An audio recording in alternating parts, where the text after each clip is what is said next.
So hello friends అందరికీ.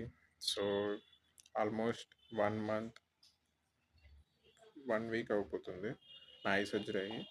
So నేను వాడుతున్నది అయితే ఈ డ్రాప్స్ కంటిన్యూస్గా 3 మంత్స్ వాడాలి ఇది. సో అండ్ అలాగే ఇది సోడియం యాక్సైడ్ అండ్ అలాగే నాకు డ్రాప్స్ వేసుకున్నప్పుడు కళ్ళల్లో కొంచెం ఏదో తగులుతున్నట్టుగా ఏదో కిచకిచగా అనిపించేది. సో దానికి నేను డాక్టర్ని కన్సల్ట్ అయినప్పుడు విత్ ఇన్ థర్డ్ చెకప్లో వాళ్ళు నాకు ఈ ఐ డ్రాప్స్ అనేది సజెస్ట్ చేస్తారు. సో ఇది ఎందుకంటే మనకి లోపల శాండ్ ఉన్నట్టుగా ఒక ఫీలింగ్ వస్తుంది.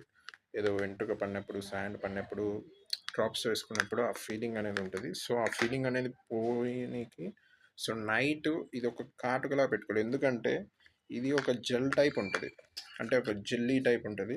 సో ఇది మనం ఇలా పెట్టుకొని మనం మన ఐస్ అనేవి ఫ్లిప్ చేయాలి. కళ్ళు అనేవి ఇలా కనురెప్పలు ఆల్చాలి. ఆల్చినప్పుడు ఆ లిక్విడ్ అనేది జెల్ టైప్లో ఉండేది లిక్విడ్ అయిపోతుంది, వాటర్ లాగా అయిపోతుంది. అప్పుడు మనం ఐస్ క్లోజ్ చేసి అలాగే పండుకోవాలి. సో అలా నాకు ఇది ఒక డ్రాస్ ఇచ్చారు. సో ప్రజెంట్ అయితే ఇవి వాడుతున్నాను. సో నా విజన్ కానీ అంత క్లియర్గానే ఉంది, బెటర్, చాలా గుడ్.